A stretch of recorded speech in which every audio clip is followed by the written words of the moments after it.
Assalamualaikum warahmatullahi wabarakatuh. Saudara Rektor Universitas Bung Karno, Bapak Dr. Didik Suharyanto, SHMH, kemudian Bapak M. Marhendra Putra, SHMH, Ketua Umum Yayasan Pendidikan Soekarno, juga Ketua Dewan Pembina Yayasan Pendidikan Soekarno, Bapak Romi Soekarno. Ada juga di sini Ketua Penasehat Yayasan Pendidikan Soekarno, Pak Eros Jarot. Bapak Dr. Ahmad Basarah, Wakil Ketua MPR RI. Ada beberapa anggota DPR RI yang ikut hadir sini, Pak Putra Nababan dan Mbak Putih Soekarno Putri. Ada juga mantan anggota DPR MPR Pak Erwin Muslimin. Kemudian gembira kita hari ini ada keluarga Bung Karno yang hadir di sini, Ibu Sukmawati Soekarno Putri, Bapak Guru Soekarno Putra, kemudian dari keluarga Bung Hatta ada Bu Mutia Hatta dan Ibu Halida Hatta, keluarga kedua proklamator. Ada juga adik bungsunya Ibu Fatmawati dari Bengkulu, kemudian ada Ketua LL Dikti Pak Mulhaldi, sahabat saya juga Opung Pandana Baban, dan para wisudawan, wisudawati, serta para keluarga wisudawan, wisudawati yang ikut mendampingi pada hari ini. Saudara, menurut jadwal saya bicara setengah jam, maka saya akan langsung masuk ke pokok-pokok masalah. Ada 3 kata yang sangat penting di dalam orasi ini, yaitu kata etika, moral, dan hukum. Ya, semua kata itu rangkaian kata yang banyak itu penting, tapi saya akan bicara etika, moral, dan hukum. Yang tadi saya mendengar dari pidato Pak Romi, Pak Marhendra gitu. Kenapa topik ini dipilih? Karena kita punya hukum, tetapi hukum kita itu sangat mengecewakan. Masih terjadi ketidakadilan di mana-mana. Penegakan hukum juga ditandai oleh berbagai transaksi. Jual beli kasus, jual beli vonis. Orang boleh marah, Pak Mahfud kok bilang begitu? Saya punya buktinya banyak kalau minta buktinya. Vonis bisa dibeli, kasus bisa dibeli, bisa dipesan tuh pasal-pasalnya. Kalau ada kasus gini, nanti ada mafianya yang datang. Tolong ini pakai pasal sekian saja dakwaannya. Yang nangani nanti penyidiknya ini. Udah dipesan lebih dulu. Nanti di kejaksaan diatur lagi, di pengadilan lagi. Itulah yang kemudian disebut mafia hukum. Nah, kenapa? Banyak sekali masalah-masalah hukum itu yang kalau dilihat dari sudut aturan atau normanya itu bagus semua. Kenapa orang kok masih melakukan pelanggaran-pelanggaran hukum seperti itu? Karena hukum hanya dipahami sebagai norma. Pasal sekian, normanya begini, maksudnya ini. Itu kalau hukum hanya dipahami seperti itu, maka hukum itu bisa sesat. Karena satu masalah itu bisa dilihat dari berbagai pasal yang berbeda.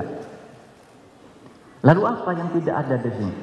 Tidak ada etika dan moral yang seharusnya menjadi dasar dari penegakan hukum. Oleh sebab itu saya memberi payung terhadap kuliah singkat ini Pancasila, karena ini kita ada di Universitas Bung Karno Bung Karno itu adalah penggali dan kemudian perumus bersama-sama, menggali kemudian bersama-sama dengan beberapa orang, terutama yang orang-orang inti di BPUPK, merumuskan kemudian Pancasila yang kemudian menjadi dasar negara kita. Ada yang menyebutnya dasar negara. Apa sih Pancasila itu? Banyak sebutannya. Sebutannya itu satu, Pancasila itu ideologi. Ada yang bilang Pancasila itu dasar negara. Ada yang bilang pandangan hidup bangsa. Ada yang bilang filsafat kehidupan bangsa. Ada yang bilang modus vivendi bangsa. Apa? Tempat berangkat dan tujuan bangsa. Banyak sekali sebutannya Pancasila. Banyaknya sebutan ini karena di dalam Pancasila itu bangsa dan negara. Nah, ketika Pancasila itu disebut sebagai dasar negara, ketika Pancasila itu disebut dasar negara, maka yang lahir adalah aturan hukum. Ya. Pancasila sebagai dasar negara itu yang lahir adalah aturan hukum. Tapi kalau Pancasila selain dasar negara, itu tadi Pancasila pandangan hidup, Pancasila filsafat, Pancasila pedoman kebersamaan, Pancasila kesepakatan, itu yang lahir etika, bukan hukum. Jadi hukum itu, saudara, hanya lahir dari Pancasila sebagai dasar negara, sehingga di situ Pancasila lalu disebut sebagai sumber dari segala sumber hukum. Nah, dari Pancasila sebagai sumber dari segala sumber hukum itu lahir Undang-Undang Dasar, itu hukum yang tertinggi. Lalu undang-undang, kalau sekarang perpu, peraturan pemerintah, peraturan presiden, peraturan menteri, sampai ke peraturan daerah, itu hukum. Nah, di luar hukum itu banyak sekali nilai-nilai Pancasila itu yang belum menjadi hukum. Itulah yang menjadi dasar etik dan moral. Terkadang orang, saudara, terkadang orang itu hanya mau tunduk pada aturannya saja, sehingga main tipu-tipu. Dia tidak punya moral. Nah, sehingga dengan demikian, kalau kita lihat di dalam Pancasila itu dikaitkan dengan ilmu hukum, norma yang ada di dalam masyarakat Pancasila itu agama. Agama itu belum tentu menjadi hukum. Misalnya, ajaran agama bahwa kalau hari Minggu Anda harus ke gereja. Kalau Jumat harus ke masjid, itu bukan hukum. Oleh sebab itu orang melanggar norma agama tidak bisa dihukum. Karena itu hanya kesadaran moral. Kesusilaan. Kesopanan. Nah, seleksi atas beberapa nilai agama, kesusilaan, dan moral yang kemudian disepakati oleh lembaga legislatif atau lembaga pembuat hukum, itulah yang kemudian menjadi hukum. Jadi aturan hidup di dalam kita berbangsa dan bernegara itu banyak sekali. Hukum itu hanya satu aspek saja dari berbagai norma yang hidup dalam masyarakat. Cilakanya banyak orang melanggar norma agama, norma kesusilaan, norma kesopanan, itu tenang-tenang saja karena tidak ada aparat negara yang bisa menghukum dia. Misalnya saudara Islam tapi tidak puasa, itu melanggar norma agama tuh. Tapi tidak ada hukuman bagi orang tidak puasa, karena itu belum menjadi hukum. Tapi misalnya saudara menikah tidak menurut ajaran agama, itu melanggar norma. Karena menurut undang-undang, menurut hukum, menikah itu harus dilakukan menurut ajaran agama. Saudara tidak bayar zakat, itu hukum Islam. Tapi di Indonesia tidak bayar zakat, tidak apa-apa. Hukum di Indonesia itu adalah pajak. Saudara tidak zakat, apa? Tapi saudara tidak bayar pajak, dicari. Bahkan tidak punya utang pajak pun dicari salahnya seakan-akan punya utang pajak gitu. Karena pajak itu hukum. Nah, saudara sekalian, dengan demikian hukum adalah legalisasi dari norma yang sudah disepakati, sehingga norma agama.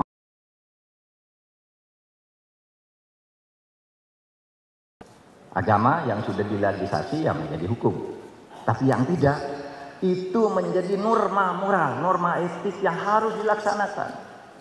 Sehingga saya katakan, kenapa orang banyak melanggar hukum? Karena dia hanya takut pada pasal-pasal hukum, tapi tidak takut melanggar etika dan moral. Tidak tahu malu, sehingga berani melanggar etika dan moral.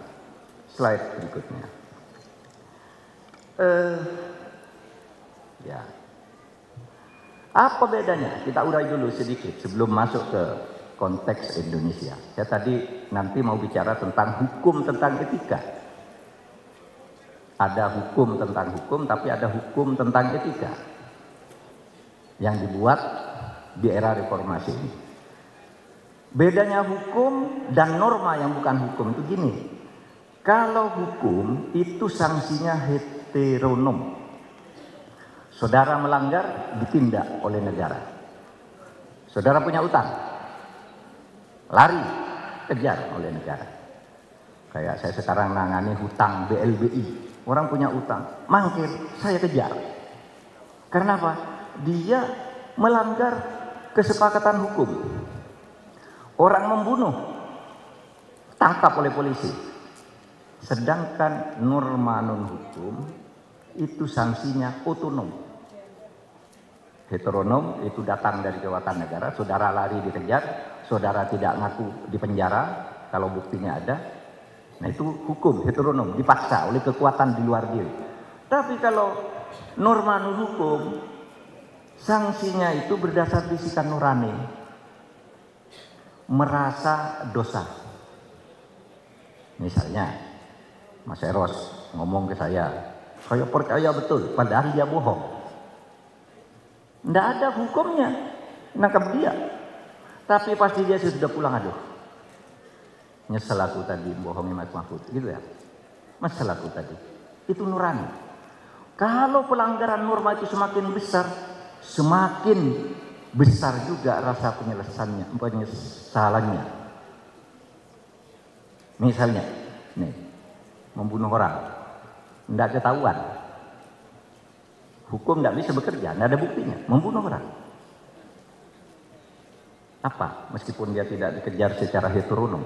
Seseorang tidak secara heteronom. Hidupnya diliputi oleh rasa takut. Menyesal. Takut dosa. Takut mendapat karma. Nih, kalau di Jawa itu ada kearifan lokal. Karma. Karma itu hukuman di luar kekuasaan negara. Misalnya orang korupsi besar-besaran, tidak ketahuan, selamat dia. Tiba-tiba anaknya ketangkep narkoba, anaknya berantakan, tidak bisa sekolah. Ada tuh nasihat yang bagus dari seorang kepala BPKP kepada anak buahnya, kamu jangan korupsi. Kamu golongan berapa? Golongan 4A. Berapa anakmu? 3. Anakmu sekolah di mana? Sekolah di luar negeri. Tidak korupsi, gajinya kecil tapi dapat beasiswa. Itu namanya balasan dari Tuhan bagi orang yang taat pada norma. Sebaliknya ada orang yang kekayaannya banyak, jabatannya tinggi. Misalnya anaknya ketangkep ngerampok, padahal sudah kaya raya. Anaknya terjerat mafia perdagangan orang, sekolah juga enggak. Nah ini biaya banyak untuk sekolah, malah jadi orang rusak. Yang ini orang baik-baik, gajinya pas-pasan, tapi anaknya dapat beasiswa dari mana-mana. Karena dia taat pada norma non hukum selain taat pada hukum. Nah, terjadi pengucilan sosial. Orang korupsi misalnya, ini nih. Orang korupsi tangkap, tidak terbukti di pengadilan. Terus apa yang terjadi? Padahal dia korupsi. Gimana ya? Itu di sana dulu ada yang tahu loh kalau saya korupsi. Jadi dia takut, terus takut temannya yang tahu itu membongkar. Sedang baca koran di rumah, tiba-tiba ada pemadam kebakaran lewat karena sana ada kebakaran. Orang pensiunan yang dulu sewenang-wenang dan korupsinya ketakutan. lari, dikira itu pegawai KPK menangkap dia, padahal mau memadamkan kebakaran di sana. Apa itu? Hukuman yang sifatnya otonom. Ada rasa takut, ada rasa gelisah. Kalau saudara hanya tunduk pada aturan-aturan hukum. Karena gini saudara, kalau aturan hukum itu yang namanya pasal, ini ada orang ngempor emas ke sini atau ngempor barang gitu.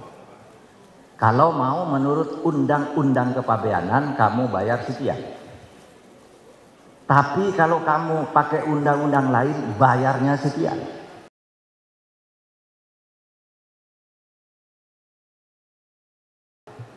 Saya punya kewajiban ke Pak Panda sebagai pegawai pajak. Pak Mahfud, pajakmu saya hitung 50 miliar. Wah, kok mahal sekali Bang? Ya bisa dinego. Gimana caranya? Sudah pajakmu saya turunkan 10 miliar, yang 40 miliar bagi 2. Itu yang dilakukan oleh Gayus. Dan pegawai pajak yang tertangkap di Sidoarjo itu. Pasal itu bisa dicari. Apa pasalnya? Pasalnya kelebihan hitung. Saya sudah terlanjur bayar, terus datang ke Pak Panda, Pak, tolong Pak dong. Ini saya tolong diturunkan pajaknya. Itu sudah ditetapkan. Ya udah, nanti kamu datang ke konsultan pajak ini, diberitahu, diberi fatwa, pendapat bahwa kelebihan membayar pajak sehingga harus restitusi. 50 miliar suruh kembalikan 40 miliar, yang 40 miliar dibagi 2. Itu yang dilakukan oleh pegawai pajak namanya Gayus. Dengan pangkat hanya golongan 3B. Itu cara membeli hukum.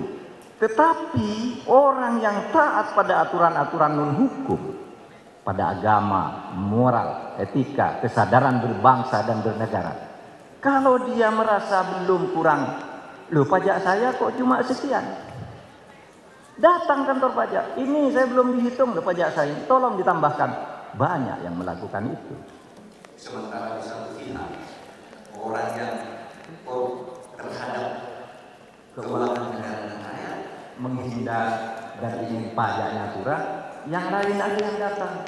Pak, saya ini selain sebagai dosen, saya juga menjadi komisaris, saya menjadi staf ahli menteri, staf khusus menteri, saya jadi ini belum dihitung nih pendapatan saya, tolong dong dihitung. Itu pajak ngitung sendiri karena kesadaran moral. Kalau mau berselesai dan itu loh, pegawai pajak sudah memberi SPT kok kepada saya, SPT-nya sudah gini ya sudah selesai. Padahal terkadang pajak yang harus dibayar jauh lebih besar daripada pajak yang didapat dari orang lain. Misalnya saja, kalau ada seorang menteri misalnya, dihitung jadi pokoknya menteri. Pajaknya berapa? Sedikit sekali menteri. Tetapi dia pernah menjadi dosen tamu, pernah menjadi apa, mendapat honor ini, honor itu, honor itu. Itu jauh lebih banyak dari menteri. Nah kalau diem-diem aja tidak ketahuan, tidak apa-apa. Yang salah kan kantor perpajakan. Kok saya tidak dihitung? Baru kalau diberitahu baru dihitung. Nah, itu saya contohkan betapa hukum dengan moral itu dua area yang di dalam Pancasila itu tadi semuanya ada. Kalau saudara bicara hukum dari Pancasila itu, ya karena Pancasila itu dasar negara. Kalau bicara moral dari Pancasila, karena Pancasila itu memuat norma-norma agama, kesopanan, kesusilaan, dan norma sosial lain yang ada di masyarakat yang belum menjadi hukum. Terjemahan dari Undang-Undang Dasar, dari Pancasila sebagai dasar negara. Padahal Pancasila itu banyak sekali sebutannya dan banyak sekali fungsinya. Misalnya gotong royong, apa hukumnya gotong royong? Tidak ada. Padahal itu nilai Pancasila. Kesopanan. Nilai kesopanan apa? Nilai kesopanan. Kalau kamu bertemu dengan orang yang lebih tua, coba hormat dong. Itu nilai kesopanan. Tapi suatu saat, Anda yang masih muda, mahasiswa tingkat 1, lewat, misalnya di depan yang lebih tua, di depan guru dia, lalu saudara sambil merokok gitu. Itu melanggar norma kesopanan, tapi tidak melanggar hukum. Tapi begitu saudara berbuat itu, saudara akan dicibir oleh teman-teman lain meskipun tidak bisa ditangkap oleh aparat hukum.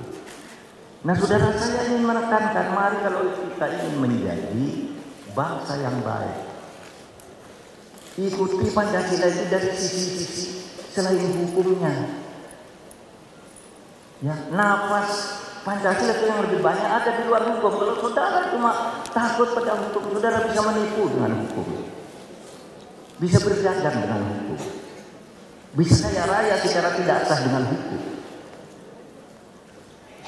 Nah, halaman berikut. Berikut.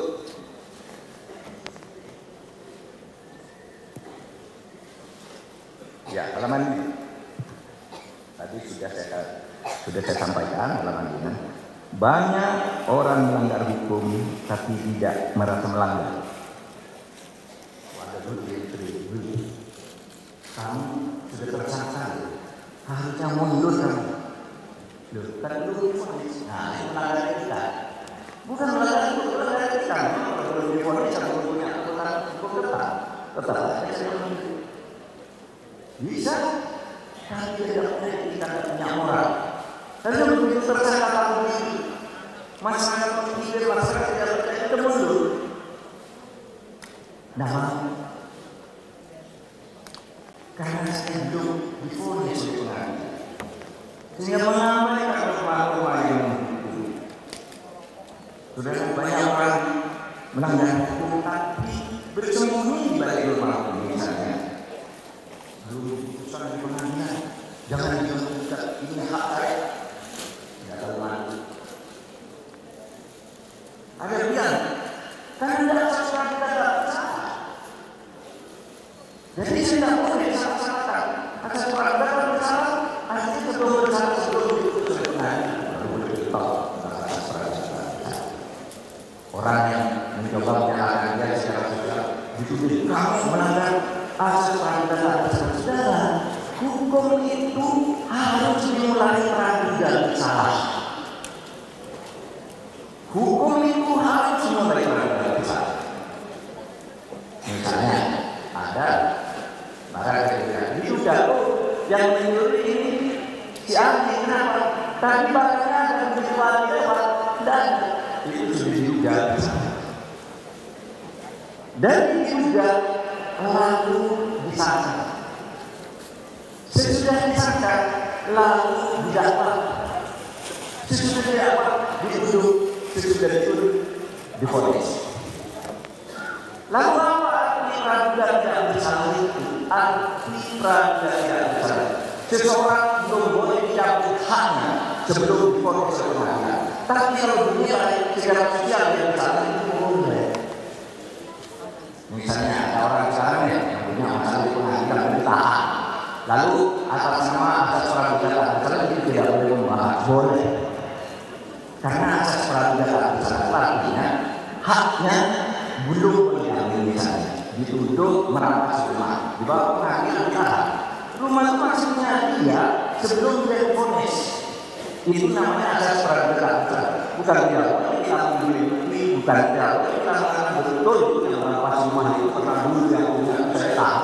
Kok tiba-tiba dia itu kan bersalah, orang sudah menduga bersalah. Resminya hukum itu hukum harus memiliki dugaan bahwa orang bersalah. Hukum itu harus mulai dari dia. Ketika terjadi sekolah di Palas kemarin itu hanya jatuh kalau bisa ini berubah. Padahal yang punya hanya dia dan saya. Kalau situasi berubah dia patut diduga. Itu asasnya sudah bisa. Orang mengatakan wah dilarang oleh agama. Orang yang merasa kabur itu kata siapa? Dilarang. Kalau dalilnya itu bunyinya, hai orang-orang yang beriman, fajitan itu kathirun minadh-dhon inna ba'dadh-dhon su. Ini dari perhatian saya. Hai orang beriman, kamu jangan suka berprasangka karena sebagian dari berprasangka itu dosa. Artinya kalau dibalik sebagian lainnya berprasangka Ya kan? Karena di dalam dalil itu sebagian dari perasaan kali itu dosa. Lalu orang mengatakan perasaan baru itu dosa. Enggak, kalau kita punya indikasi, bukan sebagai perasaan. Demi apa? Demi tegaknya hukum. Itu. Jangan dibodoh-bodohin merasa orang juga salah. Misalnya kalau sekarang kalau kita melihat apa seorang pejabat, menteri lah, ketua KPK, menteri yang sekarang ada kita. Apakah itu tidak boleh menduga bahwa boleh sangat boleh. Justru karena dia juga kesalahan kita. Nah nanti kesalahannya sudah boleh berapa tahun ada ikhlas. Nah terkadang anak-anak hukum kadang-kadang pengertian yang elemen seperti ini lepas. Faham antara norma hukum dan norma non-hukum itu tidak jangan dimakan. Sehingga nanti terjadi kalau itu sampai hukum tidak ada kerjaan dari orang tidak terkeluar.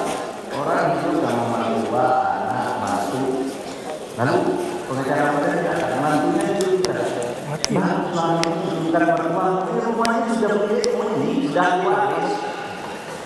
Padahal itu pun hidup dengan anak di rumah yang tidak diperlukan karena ada pengacara muda masuk ke situ dibujuk suami itu berujar. Kamu sudah punya hak atas rumah ini bersama suami biar ibumu pergi ke tempat lain karena warisan bapak di rumah hanya dapat sebagian. Itu orang yang menggunakan pasal-pasal melanggar norma, melanggar moral. Nah yang berbeda dengan orang banyak melanggar moral, tapi merasa tidak bisa. Itu sebabnya pada halaman berikutnya saya tidak lama mbak, saya hanya 7 halaman. Berikutnya halaman ini. Nah, respons negara. Respon negara kenapa orang suka melanggar moral, melanggar etik. Nah, karena apa?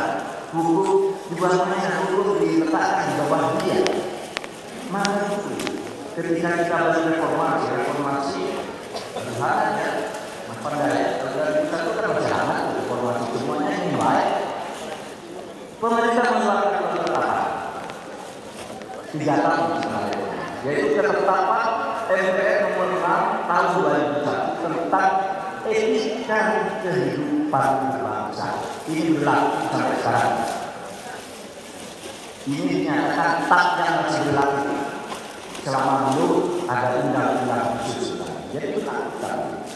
Apa dalam etika kehidupan berbangsa kita katakan pejabat publik yang kebijakannya mendapat sorotan negatif dari masyarakat harus mau mengundurkan diri meskipun belum ada putusan pengadilan.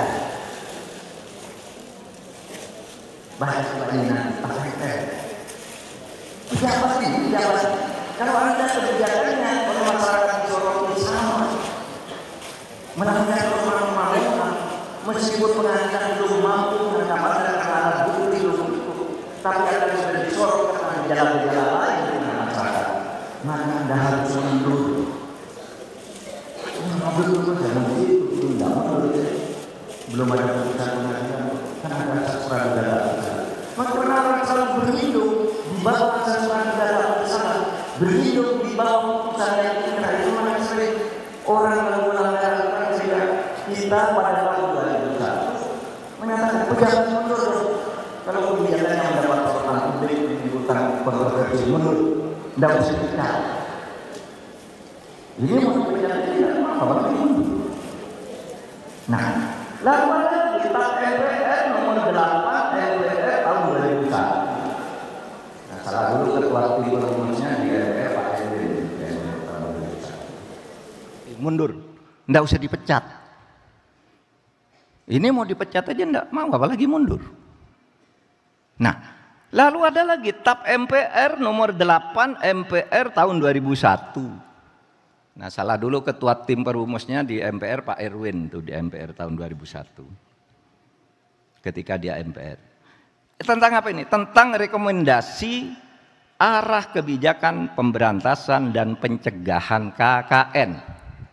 Apa isinya? Pegawai negeri sipil yang terlibat kasus hukum bisa diberhentikan. Tergantung tingkat kasusnya. Bisa diberhentikan meskipun belum diadili. Coba pejabat sudah diatur, pegawai negeri sudah diatur. Etika nih. Kalau hukum kan udah banyak tuh, undang-undang apa saja sudah ada hukum. Ada kepres, ada perpres, sampai ke bawah, hukum. Tapi yang begini, kan etika. Anda belum bersalah, mundur dong. Menimbulkan keributan aja, melanggar etik. Nah, saudara sekalian, berikutnya halaman terakhir. Nah ini, saudara, saya ingin mengatakan ini. Terakhir nih, dengan uraiannya 1 lembar lagi.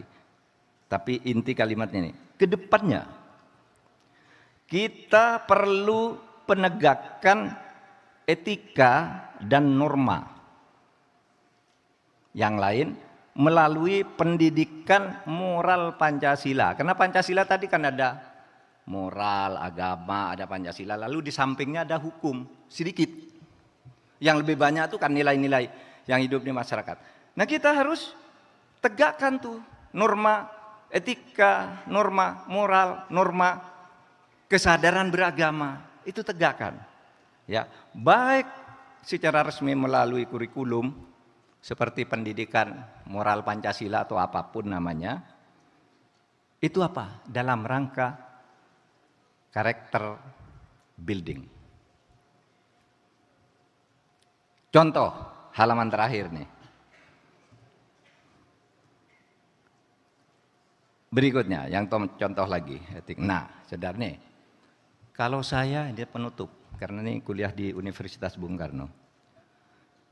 Di Indonesia ini ada satu konsep hukum progresif. Hukum progresif, keadilan substantif. Itu ada sekarang di Fakultas Hukum, berkembang. Apa hukum progresif itu? Hukum progresif adalah hukum yang dilaksanakan untuk menjadikan manusia sebagai subjek utama. Sehingga pasal-pasal hukum itu kalau tidak memberi kebaikan harus ditinggalkan. Itu hukum progresif di Undip. Begini, hakim tuh harus berani. Kalau undang-undangnya salah, tinggalkan undang-undang. Dulu saya yang melakukan hukum progresif di MK itu. Kalau orang ikut pemilu hanya sudah terdaftar di DPT. Kalau tidak terdaftar di DPT gimana? Karena dia bepergian. Tidak boleh, undang-undangnya begitu. Saya batalkan tuh, batal. Pakai paspor bisa, pakai KTP bisa. Itu apa? Hukum progresif.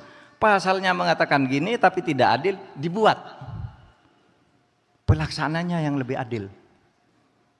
Itu hukum progresif namanya. Nah, orang menganggap hukum progresif itu dibangun di Undip, tempat belajarnya Pak Ahmad Basarah ini, disertasinya. Itu berkembang di sana hukum progresif namanya. Diciptakan atau dibangun oleh Sacipto Raharjo yang mengatakan inti hukum itu adalah kemanusiaan. Oleh sebab itu peraturan-peraturan yang tidak berkemanusiaan harus ditinggalkan meskipun dia resmi berlaku. Itu Sacipto Raharjo. Orang mengatakan Sacipto, sesudah saya pelajari buku sidang-sidang BPU PK, Dokuritsu Sunbico Sakai, dan PPK, Panitia Persiapan Kemerdekaan tahun 45 itu, saya menemukan pidato Bung Karno tanggal 10 Juli. Tanggal 10 Juli tahun 1945. Ketika Bung Karno secara sepihak di luar aturan dia mengubah panitia 8 yang dibentuk secara resmi menurut hukum diubah menjadi panitia 9. Betul. Iya, kata Bung Karno. Aturan-aturan prosedural yang tidak beri manfaat harus dibuang ke tong sampah, kata Bung Karno. Hukum progresif. Lalu di mana saya baca ini? Saya baca di memoarnya Bung Hatta. Jadi begini ceritanya. Cerita tuh, kalau diringkas dari buku yang tebal memoir itu, tanggal 1 Juni 1945, Bung Karno berpidato tentang Pancasila. Tapi hari itu masih banyak yang belum setuju, terutama kelompok Islam. Enggak, saya enggak mau itu, saya mau Islam. Maka pada saat itu, oke, ini sudah mau, ini negara harus segera merdeka. Sekarang dibentuk saja Panitia 8, kata Rediman. Panitia 8 ini tugasnya mencari kompromi. Agar pandangan kelompok Islam dan kelompok nasionalis, kelompok kebangsaan ini ketemu. Kita kan gotong royong, ketemu aja apa sih? Cuma rumusan, yang penting jiwanya kan sama. Rumusannya seperti apa? Bentuk Panitia 8. Panitia 8 itu, ini Bung Karno, Pak Hatta, Sukarja ya namanya, salah tulis, Sukarja namanya, Ahmad Sukarja. Kemudian Wahid Hasyim, Muhammad Yamin, Ki Bagus Hadikusumo, Otto Iskandar Dinata, dan M.A.A. Meramis. Kata Bung Karno, ini tidak adil nih. Kenapa? Ini kelompok nasionalisnya 6. Tuh, Soekarno, Hatta, Sukarja, Yamin, Otto Iskandar Dinata, Meramis. Islamnya hanya Wahid Hasyim dan Ki Bagus. Kok hanya dua, tidak adil nih. Padahal sosiologi masyarakat kita, kata Bung Karno tuh tidak sebanding itu. Hampir sama tuh jumlahnya, kata Bung Karno. Ayo. Itu menjelang sidang Cho Sangen. Cho Sangen itu DPRD, Volstrat kalau zaman benar. Zaman Jepang disebut Sangen. Bung Karno itu ketuanya. Menjelang sidang itu, Bung Karno mengumpulkan 9 orang. Ditanya, Bung, kita kan 8 orang, enggak. Itu tidak adil. Kita harus beri 4 dari golongan Islam, 5 dari golongan nasionalis, dengan catatan yang 1 nasionalis itu Meramis. Sehingga muncul nama baru Panitia 9 yang kita anggap sebagai panitia resmi. Ini panitia bentukan Bung Karno demi keadilan. Kalau dalam ilmu konstitusi namanya afirmasi. Melanggar kesepakatan untuk membuat kesepakatan yang lebih baik itu namanya afirmasi. Nah, Bung Karno buat afirmasi dengan hukum progresif. Anggotanya siapa? Yang nasionalis nih. Soekarno, Hatta, Yamin, Subarjo. Bukan yang tadi Sukarja yang di sana itu. Orang Jawa Tengah. Kalau Subarjo itu Aceh konon.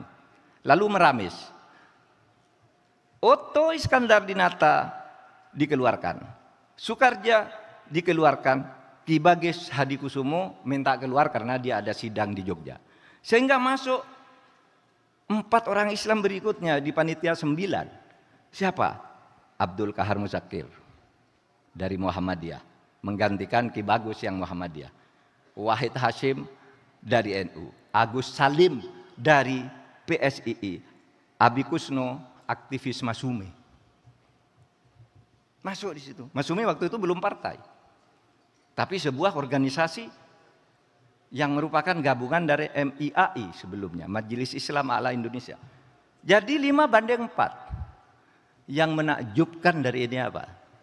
Karya Bung Karno itu. Pemilu tahun 55, perbandingan antara nasionalis dan Islam itu kalau dikelompokkan tuh ya 5-4. Hasil pemilu 55. Sehingga pada waktu itu konstituante tidak bisa memutuskan sesuatu karena yang bisa menjadi keputusan tuh kalau 2 lawan 1. Ini 5-4 selisihnya sedikit. 2/3. 2/3 sepakat ini keputusan. Pada waktu itu sidangnya 3,5 tahun tidak berlangsung karena rumus Bung Karno itu berlaku. 5-4. Nggak bisa menang-menangan. Sehingga muncul kompromi tanggal 22 Juni lahir kesepakatan yang disebut Jakarta Charter, Piagam Jakarta. Isinya apa? Isinya kompromi. Sehingga Bung Karno mengatakan gini, pidato tanggal 10, saudara sekalian saya minta maaf. Saya harus melanggar prosedur hukum. Ini kata Bung Karno, nanti dilihat, baca. Yaitu saya membentuk panitia 9 pada harusnya 8. Tapi kalau panitia 8 tidak menyelesaikan masalah, itu tidak adil. Maka kita buat hukum di mana prosedur yang tidak memberi manfaat kepada bangsa kita buang ke tong sampah. Dan saya membuat panitia 9, inilah hasilnya. Mari kita bicarakan kembali. Saya sudah lebih dari setengah jam. Assalamualaikum warahmatullahi wabarakatuh.